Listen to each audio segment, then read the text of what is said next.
Hi, and welcome to College Grad Life's YouTube channel, video podcast thingy that I'm just gonna start doing every single day to make it so I can make a video for you guys. The one thing I really want to talk to you today about is just about in your job search. What type of job are you looking for, and how to determine if a job is going to be the right fit for you farther down the line. Not just when you're in the interview and you're like, you know what, I'm broke, I need some money, I really need to be able to pay my rent, I don't know how I'm going to pay my loans, I have no idea how I'm going to make some money. So kind of to give you an idea of what to look for in a job. And to be honest, I'm going to tell you, a lot of it comes from this book that I'm reading right now. It's Peak by Chip Conley, how great companies get their mojo from Maslow. If you listen to the Tuesday podcast, you'll know that I'm reading this right now in our book club, and I'm going to be finishing it and giving a review next week. That is in iTunes. You can get that, collegegradlife.com. Just go into iTunes, you'll be able to find it. But yeah, really when you're looking for a job, okay, the first thing that we're looking for, obviously, is the basic level. And I'm going to pretty much steal everything from this dude right now, just so you know this. It's pretty much from the basic level of our survival needs. So this is money, essentially, because money is going to provide us food, hopefully, shelter, clothing, our basic essentials that we're taking care of on a physical level. The next thing you want to look for in the company is what's the culture like? Will you be a good fit? And not necessarily will you even be a good fit, but do you think that this is something you could grow into? Because obviously you're going to evolve and adapt the longer that you're in the company. Now, when I'm talking about the culture itself, I mean, is there a culture of recognition for you? If you're doing something successful, are you going to get recognized for it? Or are you just going to be another number inside of the large company and you're never going to get organized or recognized for all the brilliant ideas that you come up with? And the reason that this level is the most important is because if you can't get recognition and you don't feel like you're developing and growing and becoming the person that you want to become in this position, you're not going to be happy, first off. And then secondly, you're never going to be able to get to that peak performance. And that's exactly why he titles the book Peak, is because that's where we're all trying to get in our positions. We're all trying to get to the top of the pyramid. We're trying to become that idealized successful person that we have. We all want to be that CEO or vice president or senior coordinator or project manager, whatever it is in our mind. And we can't get to that position without the feeling propelled to get there. And first you have to get that baseline of getting your survival needs. You have to get paid so that you have the job so you're willing to keep it, or else you're going to move on to another job that's going to fill out that survival need for you automatically if you get paid more. And then secondly, you're going to need that recognition. You're going to need to really be recognized in your position so you have a reason to try to do better.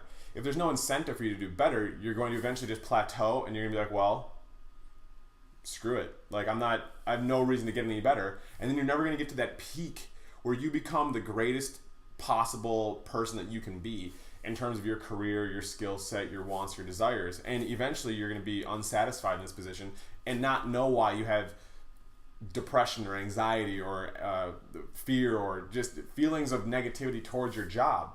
You're not going to realize exactly why that is. And obviously we as college graduates are trying to fill that survival need right away.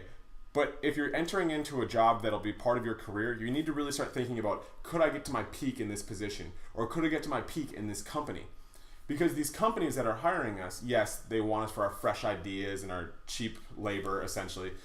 But they want us to succeed. Because any company who hires a worker and they work there for 5, 10, 15, 20, 25, 30 years, think about how much money they save in terms of not having to remove you, hire someone else, train someone else, teach them all the things that you already innately knew. So you want to find companies that automatically, will fill that survival need for you, because that's the number one thing, okay? And I don't mean just be all about money, but there are bills and we can't control how much we owe to people or how much people are expecting us to give to them. So you have to baseline, get your survival needs taken care of when it comes to money. And I don't mean be greedy, but I just mean be smart, okay? Don't take a job that you're making $5 less per hour than you can even use to pay your rent, because then you're gonna have to get a second job and you're gonna hate your first job no matter what down the line because you're gonna be so tired and stressed.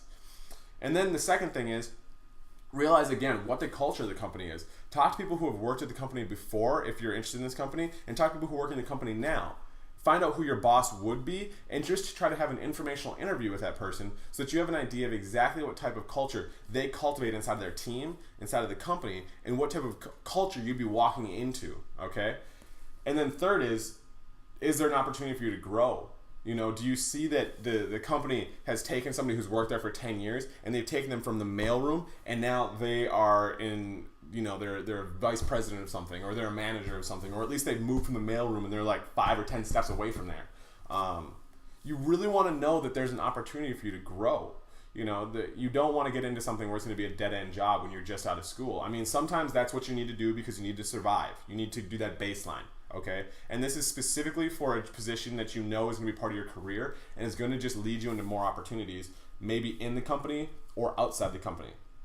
But you really need to focus on this. And I know that might sound a little redundant the way that I just described it, but you really do need to think about, will I have opportunities from this opportunity, or will I have opportunities beyond this opportunity inside of this company? If you can't see that you're going to have one or the other, you're really going to have to kind of rethink exactly why you want to work for this company and figure out maybe a different company that you could work for. And I don't mean to advocate to just shun any company who pays a lot but doesn't have room for growth, because you know what, if you want to make a lot of money right now, there's a lot of companies that you can do that with and you're going to have no opportunity to advance. You know, and if you really, if it's an intelligent decision, let's say you know that you want to invest money, so you need to take a lot of money very quickly and you want to be able to put it into rental properties, or you want to be able to put it into stocks, you need to put it in a 401k, or you want to put it into some sort of currency trading, whatever it is that you're into in terms of investments. Those are for all the bankers and economists out there that know what I'm talking about. That would be something that you'd make that decision because you'd know that in the future you'd be able to get to the place that you want to be based on your own personal goals, not necessarily career goals. Okay, so I just a little tip. If you're interested, I do suggest reading Peak by Chip Conley. You can go to College Grad Life. I'll have a link. Actually, I have a link over here where you'll be able to connect right to it if you want to purchase it. It's not a very expensive book, and I guarantee you it's a quick read and it's awesome. I have loved this book so much. I saw an interview with Chip Conley on Venture on Bloomberg News, and I was blown away, because I'm truly inspired by CEOs of companies who not only live the dream of their company, but they realize that the job of somebody who is a good leader is to make sure that everyone around them develops into being their own leader. You know, so I really recommend this book. I want to thank you for your time. I'm coming up to my limit, but again, thank you for your time. Please visit College Grad Life. If you have any questions, you can email me, Dustin at College Grad Life. You can check out our Tuesday podcast, our Tuesday Book Club podcast in iTunes. I'm usually coming out with new stuff every day now. I'm going to try to make videos for you constantly, just because I know you need it and it's good for everyone involved. God bless, and I'll talk to you soon.